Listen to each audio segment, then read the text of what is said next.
سلام Pakistan, one studio سے میں ہوں محمد شفیق عباسی اور میں ہوں یاسین۔ بلیٹن میں شامل کریں گے علاقائی خبریں۔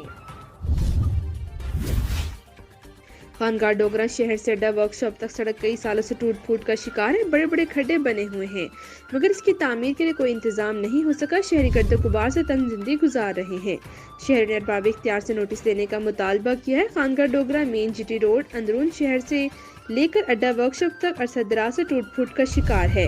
ڈمپروں کی بھرمار نے سڑک کا برا حال کر رکھا ہے۔ بڑے بڑے کھڈے بننے سے گاڑیوں کا چلنا دشوار ہو چکا ہے۔ چند منٹ کا سفر کئی گھنٹوں میں طے ہونا کوئی نئی بات نہیں ہے۔ سڑک کی خرابی کے باعث گاڑیوں کا نقصان بھی روزانہ کا معمول ہے، جبکہ سڑک سے اٹھنے والے گرد و غبار نے علاقہ مکینوں کا جینا محال کر رکھا ہے۔